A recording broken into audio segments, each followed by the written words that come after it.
Hello everyone, welcome to study army point. दोस्तों, इस video में हम कक्षा 7वीं के विज्ञान का चैप्टर 1 पढ़ेंगे, जिसका नाम है पादपों में पोषण। दोस्तों, कक्षा 6वीं में आपने भोजन के घटकों के बारे में पढ़ा, जिसमें हमने देखा कि भोजन सभी जीवों के लिए आवश्यक है। साथ साथ इसमें कौन कौन से घटक होते हैं? पोषक तत्व, जल, आहार, रेशे। पोषक तत्व जैसे कार्बोहाइड्रेट, वसा, प्रोटीन, विटामिन, खनिज, ये सभी पोषक तत्व भोजन में पाए जाते हैं। इनका मुख्य कार्य क्या होता है?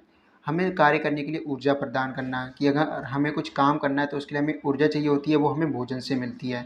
साथ ही साथ शरीर की वृद्धि के लिए आवश्यक पोषण प्रदान करते हैं, और शरीर में कहीं चोट लग जाती है तो उसकी मरम्मत भी भोजन से प्राप्त पोषण द्वारा ही हो पाती है। और हमें स्वस्थ रखने के लिए तथा विभिन्न रोगों से बचाव के लिए भी हमें एक अच्छे भोजन की आवश्यकता होती है। तो हमारे चैप्टर का नाम है पादपों में पोषण। पादपों में यहाँ पर पोषण की बात की जाएगी, तो पोषण सबसे पहले समझते हैं होता क्या है। तो सजीवों द्वारा भोजन ग्रहण करने एवं इसके उपयोग की विधि को पोषण कहते हैं। यहाँ पर पोषण में दो बातें हैं। एक तो है कि भोजन ग्रहण करना, और दूसरा उसका उपयोग करना। जैसे आपने भोजन ग्रहण किया, आपने खाना खाया और उसका उपयोग किया। उपयोग का मतलब है कि आपने उसको पचा लिया, ठीक है। आपने जब कोई काम किया होगा तो उसकी ऊर्जा आपने यूज़ की, तो वो पूरा का पूरा पोषण हो गया। अब ये पोषण जो होता है, भोजन ग्रहण करना होता है, ये दो तरह का होता है, ठीक है। तो पोषण है, इसके भी दो प्रकार हैं। एक होता है स्वपोषण, एक होता है विषम पोषण। स्वपोषण क्या होता है?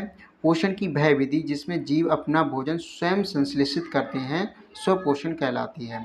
देखिए, इस विधि में क्या होता है कि जो भी जीव है वो अपना भोजन स्वयं संश्लेषित करते हैं। संश्लेषित मतलब अपना भोजन स्वयं बनाता है, जैसे कि हरे पादप बनाते हैं। दूसरी प्रणाली है पोषण की, वो है विषम पोषण। ये क्या है? पोषण की वह विधि जिसमें जीव अपना भोजन दूसरे जीवों से प्राप्त करते हैं, उसे विषम पोषण कहते हैं, ठीक है। तो इसके उदाहरण में आ जाएगा जंतु एवं मानव। ये कैसे होते हैं? देखिए, जितने भी जंतु होते हैं, जानवर कह लो, पक्षी, कीड़े मकोड़े जो भी होते हैं, और जो मानव होते हैं, वो अपना भोजन दूसरे जीवों से प्राप्त करते हैं। जैसे मानव है, मानव या तो साग सब्जी खाता है या फिर मांस खाता है। साग सब्जी मिलती है उसको पौधों से, और मांस मिलता है उसको अन्य जंतुओं से। जैसे मछली वो खा रहा है, तो मछली भी कहाँ से मिल रही है उसको? कहीं और से मिल रही है। और जो मछली किसको खा रही है? वो छोटी मछली खा रही है, और छोटी मछली किसको खाएगी? वो पौधों खाएगी। तो अल्टीमेटली जो सभी जीव हैं वो पौधों पे ही डिपेंडेड हैं। तो यहाँ पर ये चैप्टर इसलिए बनाया गया है कि आखिरकार सभी जीव पौधों को ही खा रहे हैं, तो जो पौधे होते हैं वो अपना भोजन कैसे बनाते हैं, ये पूरा चैप्टर इसी के ऊपर बेस्ड है। तो यहाँ पर भी जो बूझू है उसका भी सवाल यही है कि पादप अपना भोजन किस प्रकार बनाते हैं। भाई, सभी लोग पादपों से भोजन ले रहे हैं, तो पादप अपना भोजन कैसे बना रहे हैं?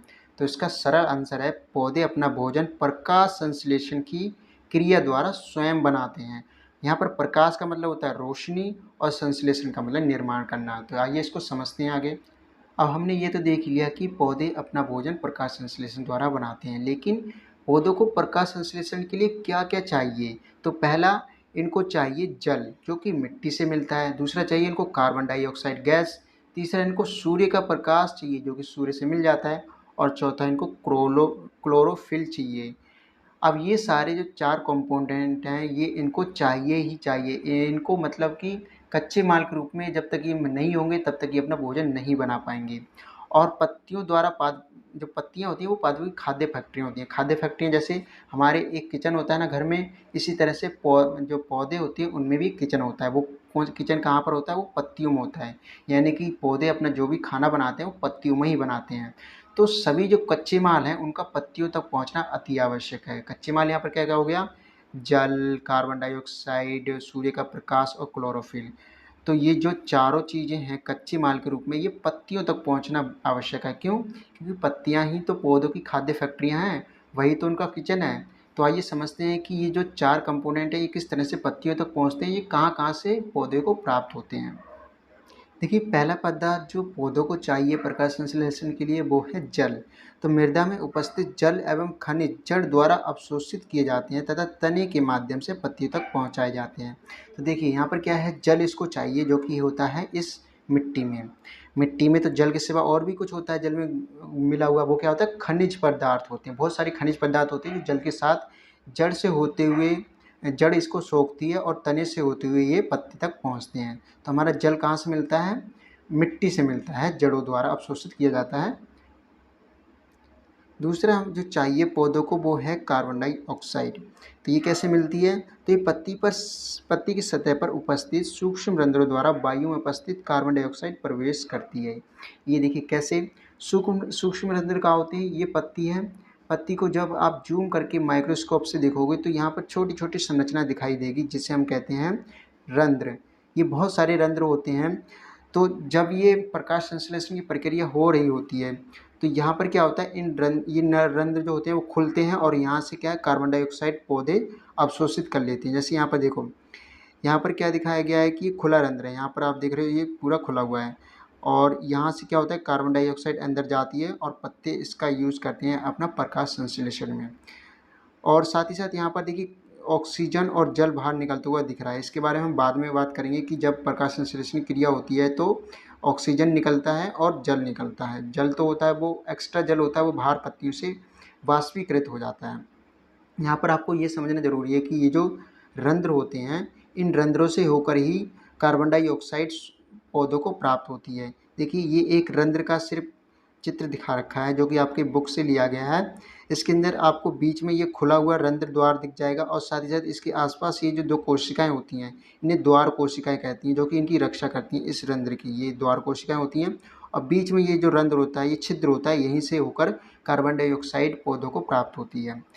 तीसरा होता है सूर्य का प्रकाश। ये तो हमें सूर्य से मिल जाता है। सूर्य का प्रकाश जब होता है, दिन होता है, तभी प्रकाश संश्लेषण की क्रिया शुरू हो पाती है। चौथी चीज़ जो प्रकाश संश्लेषण के लिए आवश्यक है वो है क्लोरोफिल। तो यहाँ पर पहली जानना चाहती है कि पत्तियों में ऐसी क्या विशेषता है कि वे खाद्य पदार्थों का संश्लेषण कर सकती हैं परंतु पादप दूसरे भाग में नहीं। तो यहाँ पर पादपों की पत्तियों में ऐसा क्या होता है? तो वो होता है क्लोरोफिल। इसी वजह से पत्तियों में ही जो पौधे होते हैं खाना बना सकते हैं, यानी कि वहीं पर वो अपना खाद्य संश्लेषण कर सकते हैं।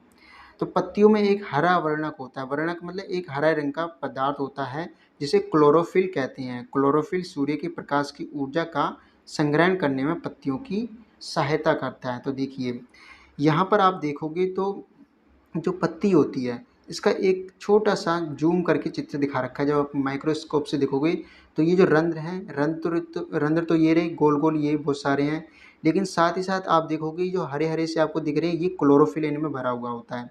यही क्लोरोफिल सूर्य के प्रकाश को इकट्ठा करके उसकी ऊर्जा का यूज़ करने में पत्तों की मदद करता है। इसी वजह से पत्ते अपना भोजन बना पाते हैं। अगर ये क्लोरोफिल नहीं होगा तो प्रकाश संश्लेषण की प्रक्रिया नहीं हो पाएगी और पौधे अपना भोजन नहीं बना पाएंगे। आगे हम देखेंगे कि ऐसे भी बहुत सारे पौधे हैं जिनमें क्लोरोफिल नहीं होता है, वो अपना भोजन किसी दूसरी विधि यानी विषम पोषण प्रणाली द्वारा प्राप्त करते हैं। तो देखिए हमारे पास चारों चीज़ें होगी। हमारे पास जल आ गया, उसके बाद हमारे पास सूर्य का प्रकाश हो गया, हमारे पास कार्बन डाइऑक्साइड हो गया और उसके बाद क्लोरोफिल हो गया। जब ये सारी चीज़ें आ जाती हैं तो होती है प्रकाश संश्लेषण की प्रक्रिया। इसमें क्या होता है, देखिए इसमें एक पौधा होता है वो कैसे अपना भोजन बनाता है। जैसे यहाँ पर देखिए ये है पत्ता, यहाँ पर बना है भोजन। तो सौर ऊर्जा हमें कहाँ से मिली? हमें सूर्य से मिली। कार्बन डाइऑक्साइड जो कि रंध्रों द्वारा पत्तों में जाती है वो वायु में पहले से उपस्थित होती है। फिर जल हमें मिट्टी से मिल जाता है और क्लोरोफिल जो होता है वो पहले से पहले पत्तियों में उपस्थित होता है। इन चारों चीज़ों की उपस्थिति में ही एक प्रकाश संश्लेषण की क्रिया हो पाती है। अगर हम इसको लिखेंगे तो कैसे लिखेंगे? देखिए इस तरह से लिखेंगे, हरे पौधे क्लोरोफिल एवं सूर्य की प्रकाश की उपस्थिति में कार्बन डाइऑक्साइड एवं जल का उपयोग करते हुए अपना भोजन बनाते हैं। और ये किस रूप में बनाते हैं? ये कार्बोहाइड्रेट के रूप में बनाते हैं और इस प्रक्रिया को प्रकाश संश्लेषण कहते हैं। अगर इसको हम कहें कि इसको एक समीकरण में लिखकर दिखाओ तो कैसे लिखेंगे? देखिए यहाँ पर कार्बन डाइऑक्साइड आ गया और जल आ गया, इन दोनों का यूज़ करते हुए सूर्य के प्रकाश की उपस्थिति में और क्लोरोफिल की उपस्थिति में क्या बनता है? कार्बोहाइड्रेट बनता है और ऑक्सीजन निकलती है। यही वो ऑक्सीजन है जिसे हम सांस के रूप में लेते हैं। ये हमें कहाँ से मिल रही है? पौधों से मिल रही है। पौधे इसका उत्पादन कर रहे हैं। तो यहाँ पर क्या निकल के आता है? पहली बात तो ऑक्सीजन निर्मुक्त होती है, यानी कि जब कार्बन डाइऑक्साइड की प्रक्रिया होती है तो वहाँ पर ऑक्सीजन निकलती है और कार्बोहाइड्रेट पत्तियों में स्टार्च के रूप में संचित हो जाता है। तो अब ये जब खाना बनाते हैं, जैसे आप देखो आपके घर में जब खाना बनता होगा तो सुबह बनता होगा, उसके बाद वो दोपहर तक एक्स्ट्रा में रख लेते हैं कि अगर बाद में ज़रूरत पड़ेगी तो खा लेंगे। तो इस तरह से पौधे भी क्या करते हैं, एक्स्ट्रा जो बनाते हैं खाना, उसको स्टोर कैसे करते हैं, उसको स्टार्च के रूप में यानी मंड के रूप में उसको जमा कर लेते हैं पत्तियों में। ठीक है, तो दो बातें होंगी, कार्बोहाइड्रेट के रूप में ये अपना खाना बनाते हैं और स्टार्च के रूप में उसको जमा करते हैं। साथ ही साथ यहाँ पर ऑक्सीजन निर्मुक्त होती है, ऑक्सीजन निकलती है।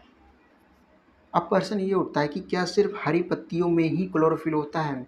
तो आंसर है बिल्कुल नहीं। बाकी रंगों की पत्तियां भी आपने देखी होगी, आपने किसी पेड़ को देखा होगा तो उसमें रंग बिरंगी पत्तियां भी आपको देखने के लिए मिलती हैं। वास्तव में उनका जो रंग होता है वो हरे रंग को ढक लेता है, इस वजह से हमें पता नहीं चलता है कि उसमें क्लोरोफिल है कि नहीं।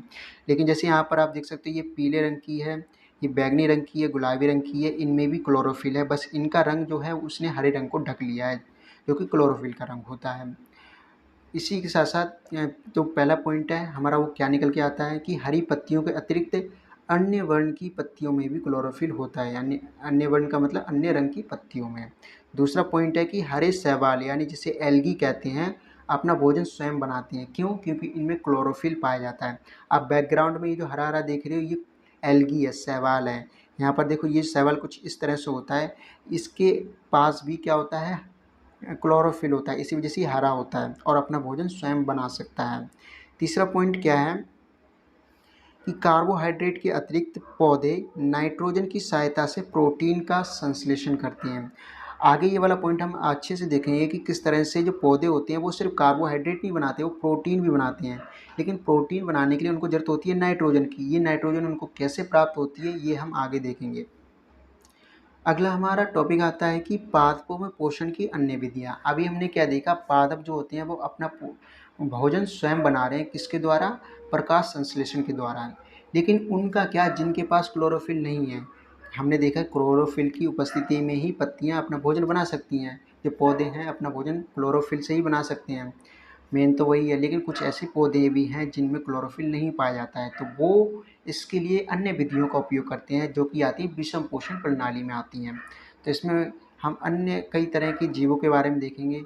तो यहाँ पर क्या लिखा हुआ है कि कुछ ऐसे पादप भी हैं जिनमें क्लोरोफिल नहीं होता है, वे अपना भोजन विषम पोषण प्रणाली द्वारा प्राप्त करते हैं। तो इसमें पहले आते हैं हमारे परजीवी, जिन्हें हम पैरासाइट भी कहते हैं। ये कौन से जीव होते हैं? ये वे जीव हैं जो अपने भोजन तथा आवास के लिए अन्य जीवों पर आश्रित होते हैं, उन्हें परजीवी कहते हैं। ठीक है, ये परजीवी क्या होते हैं, ये खुद का इनके पास घर भी नहीं होता, खुद का इनके पास खाना भी नहीं होता, ये दूसरे के शरीर पे रह के दूसरे का ही भोजन, पोषक तत्व ये प्राप्त करते हैं। उदाहरण के लिए अमरवेल का पौधा, जैसे यहाँ पर आप देख सकते हो, ये बड़ा सा पेड़ है। इस पेड़ पे आप पीली पीली सी आप कुछ संरचना देख रहे होगे, ये संरचना दरअसल अमर बेल की है। ये लंबी लंबी सी बेल सी होती है, सेवियों जैसी होती है, और जिस जिस पेड़ पर ये रहती है, ये उससे पोषण प्राप्त करती है और उसी पर रहती है। क्या यही एक परजीवी है? नहीं। जैसे आपके शरीर में आपके सिर में बहुत सारे जू होते हैं, वो भी एक परजीवी हैं। इसी तरह से आपने जोंक देखी होगी। जोंक क्या होती है, कई बार जीवों में लिपट जाती है और उनका खून खून जो होती है वो चूस लेती है, तो उसे भी हम क्या कहेंगे, एक परजीवी कहेंगे। अब एक होता है परपोषी, जिसे हम होस्ट भी कहते हैं इंग्लिश में। ये क्या होता है, तो वह जीव जिसके शरीर से किसी परजीवी जीव को भोजन एवं आश्रय मिलता है, वो परपोषी कहलाता है। तो देखिए, होस्ट का मतलब हो गया जो कि पोषण प्रदान करता है, परपोषी मतलब जो दूसरे का पेट भरता हो, दूसरे को पोषण देता हो। यहाँ पर जो पेड़ है वो परपोषी कहलाएगा। क्यों? क्योंकि ये पोषण दे रहा है किसको, अमरवेल को। अमरवेल क्या है, परजीवी है, और इसी वजह से ये जो हमारा पेड़ हो गया वो परपोषी कहलाएगा। दूसरे प्रकार के होते हैं कीटभक्षी पादप। ये पादप देखिए भोजन किस तरह से प्राप्त करते हैं। तो ऐसे पादप जो अपना भोजन प्राप्त करने के लिए कीटों का भक्षण करते हैं, उन्हें कीटभक्षी पादप कहते हैं। उदाहरण के लिए घटपर्णी पादप, इसे पिच्चर पादप भी कहते हैं, और दूसरा हो गया वीनस फ्लाई ट्रैप और सनड्यू। देखिए, सबसे पहले हम देखते हैं घटपर्णी पादप को। तो ये घटपर्णी पादप, इसका नाम क्यों पड़ा? वास्तव में इसका जो इंग्लिश में नाम है वो है पिच्चर पादप, लेकिन ये घड़े जैसी आकृति का होता है। देखिए, ये घड़ा जैसा है ना, इस वजह से इसको घटपर्णी पादप कहते हैं। अब ये किस तरह से अपना भोजन प्राप्त करता है? तो देखिए, इसमें ऐसा नहीं क्लोरोफिल नहीं होता, ये हरा होता है, इसका मतलब इसमें क्लोरोफिल तो है। लेकिन ये कीटों का भक्षण क्यों करता है? ये इसलिए करता है क्योंकि कुछ इसको ऊर्जा की आवश्यकता अधिक होती है, जिसमें इसको नाइट्रोजन चाहिए होती है। और ये नाइट्रोजन कहाँ से लेता है? ये मिट्टी से नहीं लेता है, ये डायरेक्ट कीटों को पकड़ पकड़ के उनसे लेता है। तो इसकी जो पत्तियाँ होती हैं वो एक्सटेंड होकर एक अजीब सी घड़े जैसी आकृति बनाती हैं।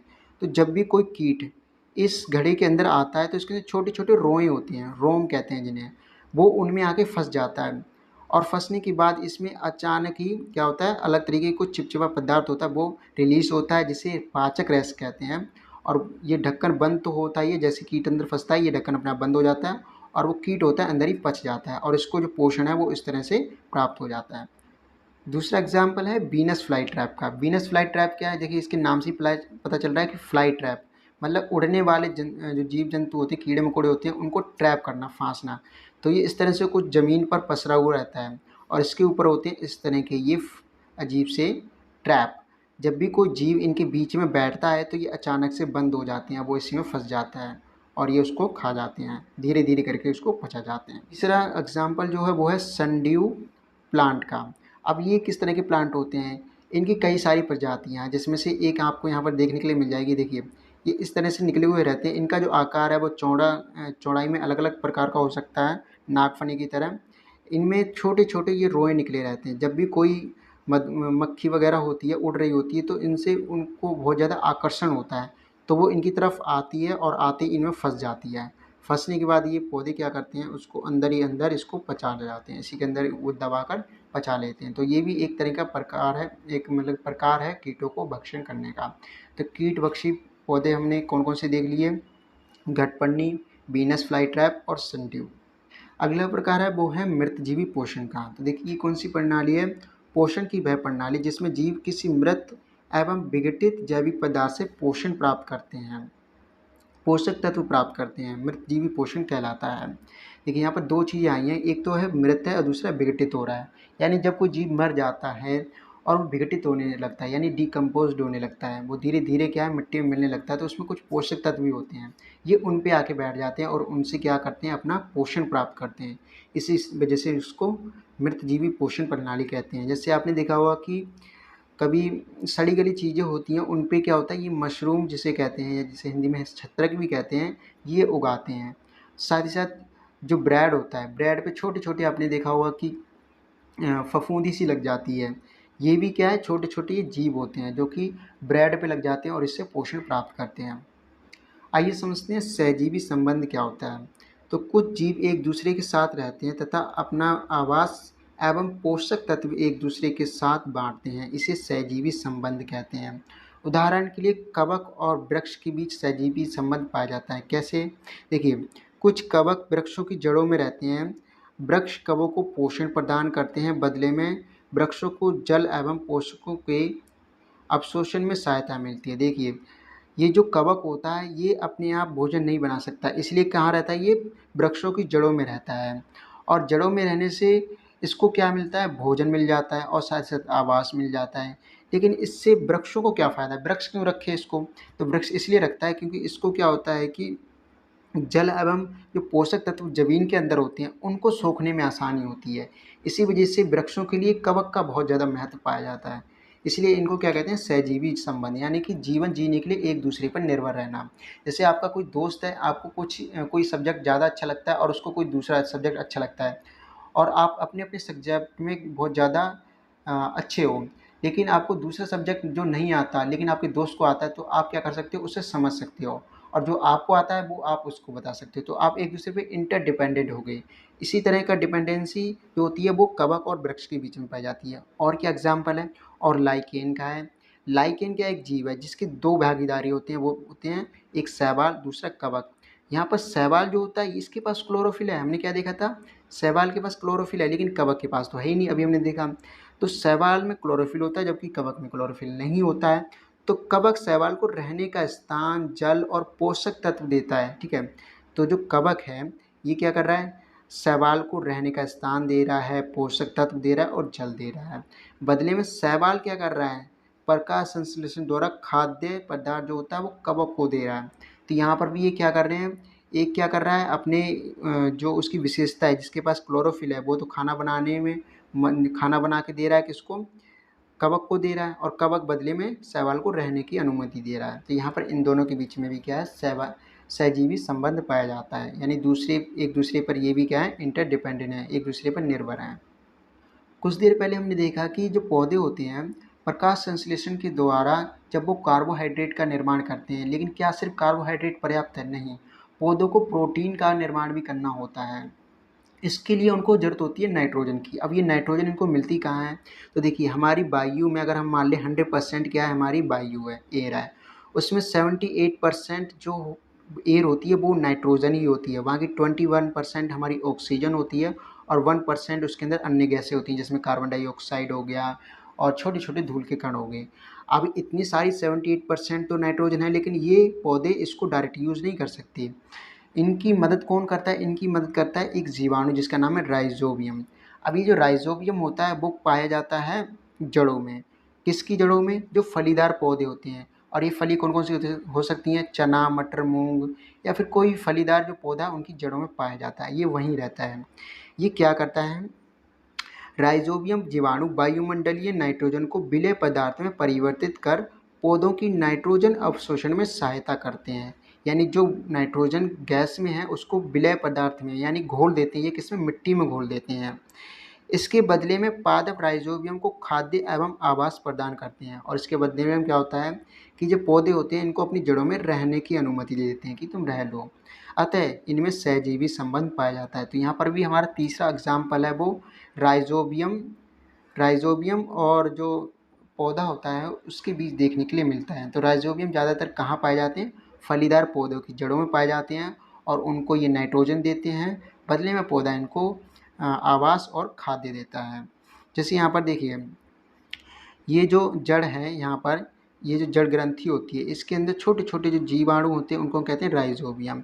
ये जो वायु में नाइट्रोजन होती है इसको ये क्या करते हैं? मिट्टी में घोल देते हैं, और मिट्टी में घोलने पर क्या होता है? जल के साथ ये नाइट्रोजन का अवशोषण करते हैं। ठीक है।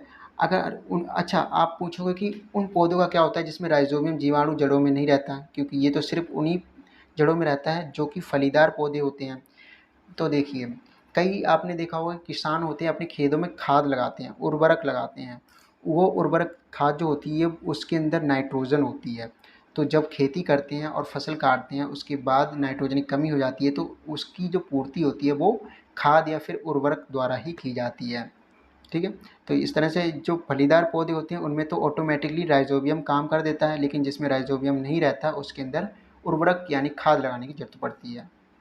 तो दोस्तों, यहाँ पर हमारा चैप्टर होता है समाप्त। अगर आपको वीडियो अच्छी लग रही है तो आप लाइक कर सकते हैं, अगर चैनल पे नए हैं तो सब्सक्राइब करें। तो चलिए दोस्तों, मिलते हैं नेक्स्ट वीडियो में, तब तक के लिए जय हिंद।